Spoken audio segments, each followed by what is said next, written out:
Good morning, YouTube. It's Tuesday morning. Oh yeah, it's here from my shoddy wobbly camera work. Tuesday, November 23rd, 2021. It's 9:53 a.m. and nice to see. The first thing I see looking out at Pierce Park is a person in that field playing with a dog and a whole bunch of people playing sports over there. Looks like an actual team sport going on. It's a nice change from what I've been seeing when I look out at this park most of the time, which is almost people squatting and camping wherever.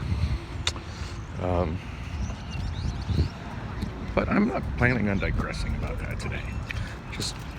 Just observing. So yesterday was a pretty freaking awesome day. I do believe my ABT card is working now. I want to say I got my ABT card working, but that would not be true. The benefits specialist over at the LifeWell Clinic that I go to on 3rd Street, he got it working, and it's bummed me out that I constantly forget his name. I really struggle with names of people. Ironically, I don't have that same struggle with names of streets. I can't explain that.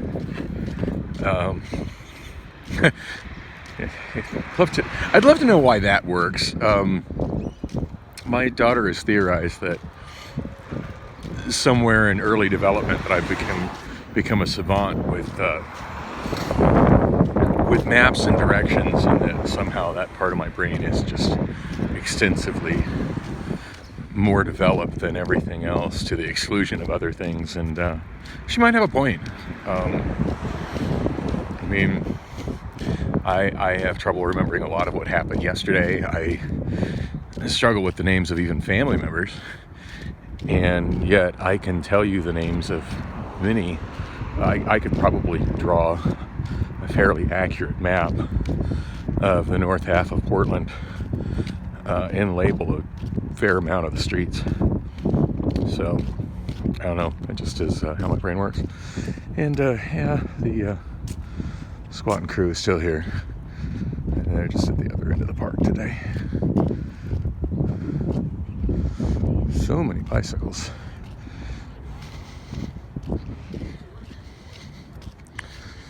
Oh, yeah, so many bicycles.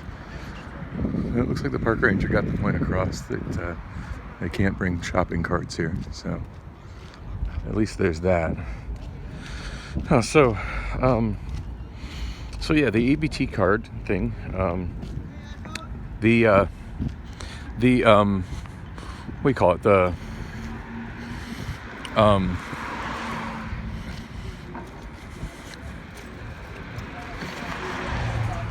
Straight up looked like a luggage cart from the airport. What do you call it? The benefits specialist. I can't for the life remember his name, but he had a bit of a struggle getting my PIN number going. It seemed like he encountered, and granted he was doing it with the handset, so I couldn't hear the prompts that he was dealing with when he was touching in touch tones. One definite advantage he had versus me is, and something I definitely miss, like that I'm frustrated with currently on phone automation systems, which at this point is like every phone number you call, damn near. Back in the day, when you called a yikes. When you called a phone automation system on a landline phone, you're able to hold the handset to your head and then operate the touch tones with your other hand.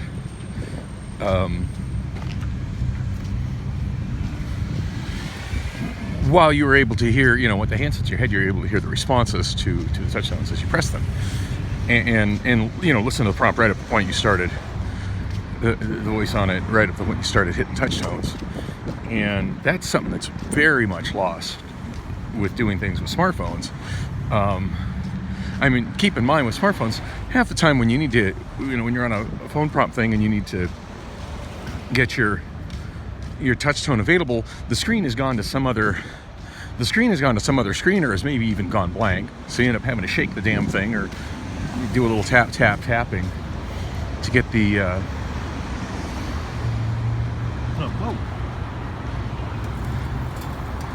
The sidewalks don't belong on the bikes don't belong on the sidewalk, dude.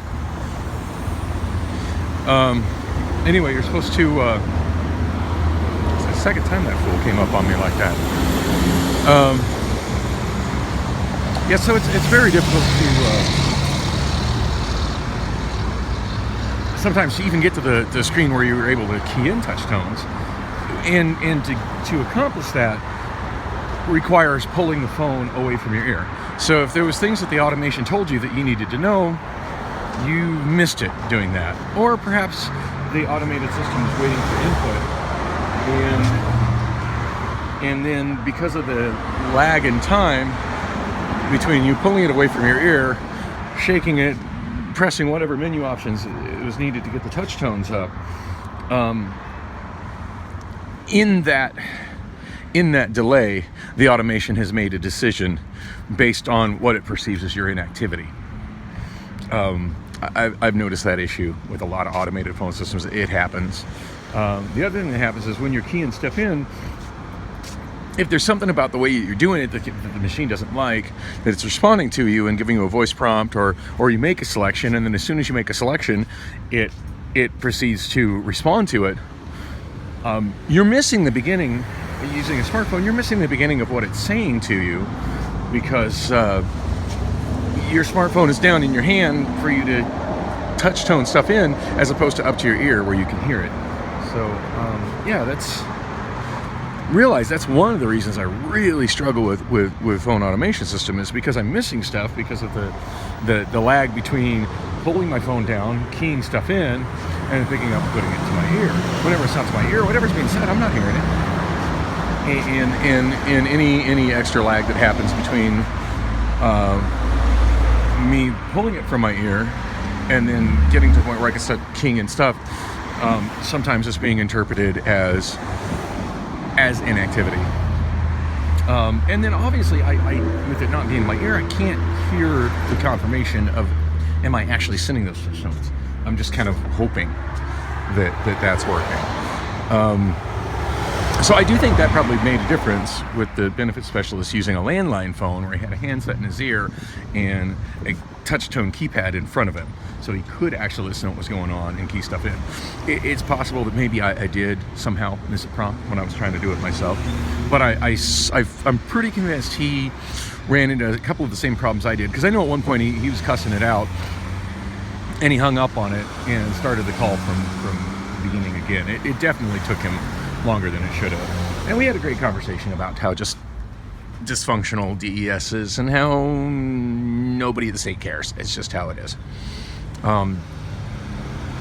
So anyway, so that was accomplished. All credit going to the benefits specialist, whose name I can never freaking remember. The rest of the day was pretty much spent with my friend Corey working on I want to say finishing, but it's still not finished. But massive progress done. But working on a project that I started, I want to say somewhere between 2.5 and 3 years ago.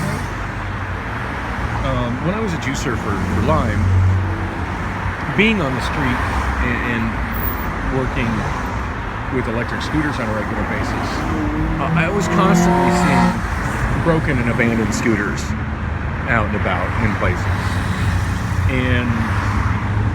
And granted, there are a lot of people that want to say, well, all rental scooters are abandoned scooters because they're just on the side of the road. But as somebody who works in the industry, and I could go into detail and bore you with the minutiae of it, but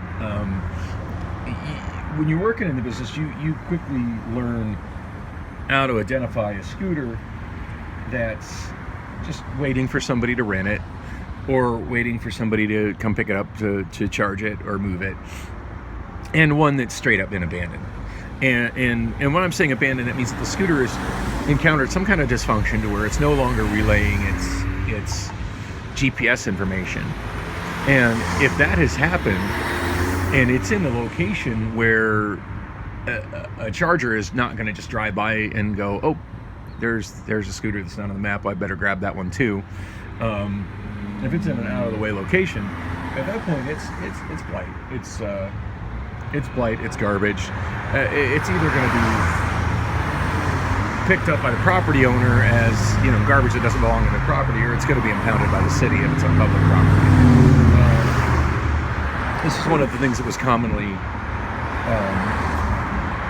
complained about as one of the problems with. Wow, it is 20 minutes till there will be a bus at the stop. I keep walking north. I hate that the 44 only runs every 30 minutes. It's really inadequate.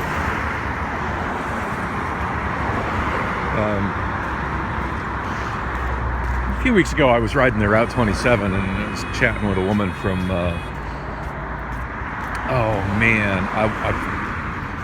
I forget exactly where. I want to say Cleveland, but I might be wrong on this. But at any rate, she's from another city, a city considerably smaller than Phoenix, Midwest city. And she was telling me there that every bus runs every 10 minutes or more. There's no bus that you got to wait more than 10 minutes from. Now, I've not been there. I don't know. It could be she's, exaggerating it to be better than it is, to have frustration with Phoenix buses. But, man, buses that run every 30 minutes are just inadequate, especially when you consider what a major route this is. Like the 44 is one of the few buses on the east side of town that goes all the way from the northern side. I want to say all the way from the north side of town to the south side of town, but to be honest, it doesn't even go all the way to the south side of town. But it goes to Sky Harbor Airport, and that's a pretty significant destination. It's the only bus that actually goes directly to and terminates at the SkyTrain station for a straight transfer to the airport. And it's one of the few buses that go north and south that goes all the way north to as far, it goes up to Desert Ridge Mall. And granted, at this point, town extends considerably farther than that, but I don't think there's really any bus routes that go farther north than that, unfortunately. And that's pretty unfortunate when you consider that Desert Ridge Shopping Center is just north of Loop 101. And at this point, there's development pretty continuous all the way up to and north of Carefree Highway. But yeah, if you live up there, of course you must have the money for a car and have no need for public transit ever.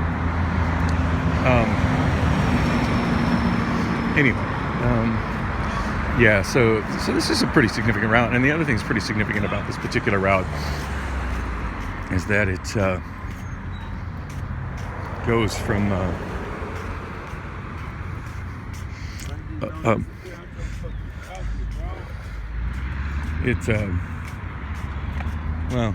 abandoned socks.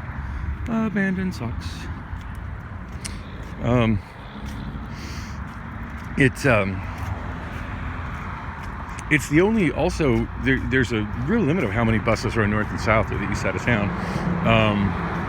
The next north-south bus is 1.5 miles west of here. And the next north-south bus to the east, I had to sit down and calculate it. I want to say it's about 3 miles. I could be off on that, but 3 miles, maybe even 4 miles. It's a ways.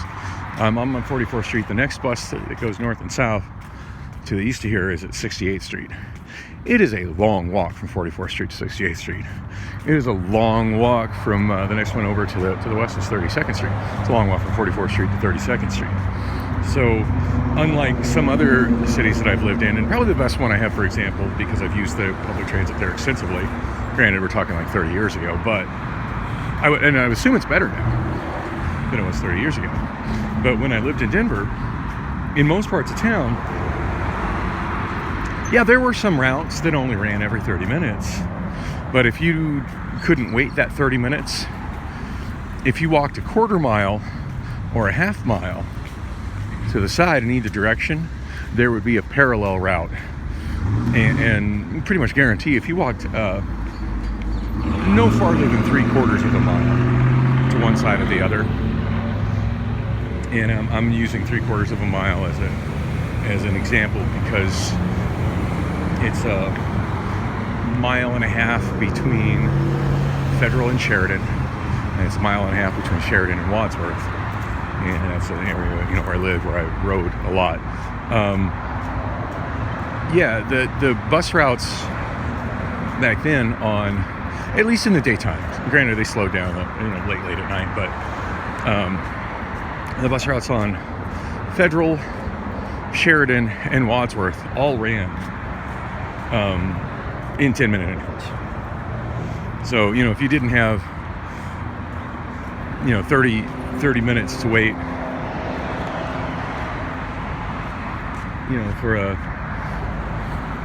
for a bus going south on Lowell, walk over to Sheridan. Not a long walk to Sheridan. But here, like, if I'm not feel like waiting 30 minutes for the next northbound 44, I got a long way to walk, either to 32nd Street or to 68th Street. And if I'm going anywhere north of Camelback, I think honestly, that's closer to 68th Street anyway. Forget about going north on those routes. I don't think the 68th Street bus goes really anywhere north of Camelback, other than I think it loops around Fashion Square Mall. And ditto with the 32nd Street bus. It seems like I'm not so familiar with that one northbound, honestly. I know it connects to Camelback, but I don't know that it goes north of Camelback. So 44th is like the only one in this area that does go north. Anyway, dysfunctional. And I'm sure y'all probably sick of me complaining about the bus. Oh, and let's hear it for people that stop in crosswalks. Yes, you're in a crosswalk. You are in a crosswalk. Thanks for stopping in the crosswalk. Way to block the crosswalk. You also are blocking the crosswalk. Fucking ridiculous.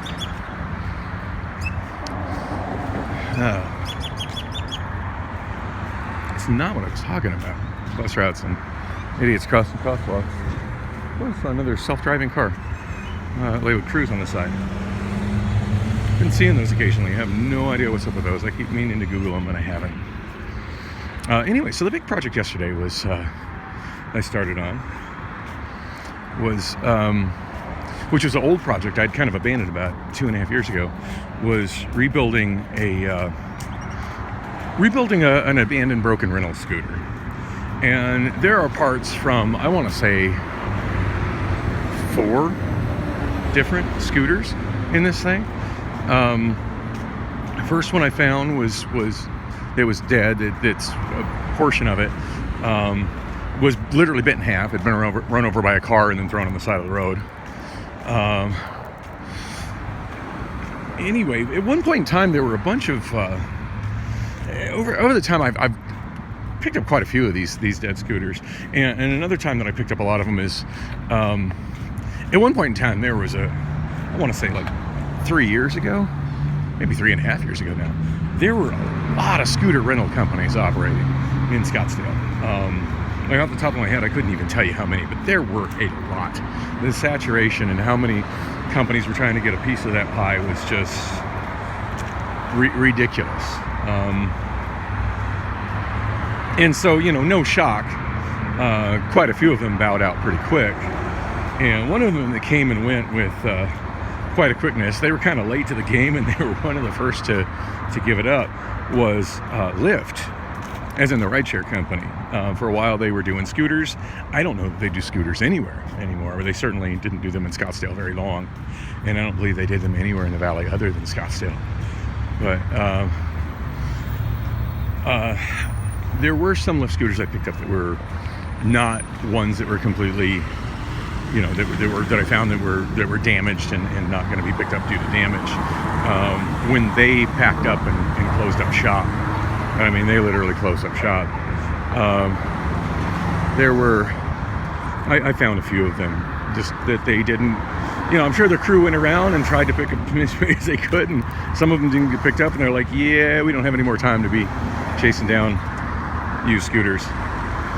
and they got abandoned. And I found some of those. There are a couple other companies that did the same thing. I found some of their scooters as well that were abandoned after they pulled out of the market. Anyway, so one of the scooter models that was very, very popular with the rental companies, I want to say like 3-4 years ago.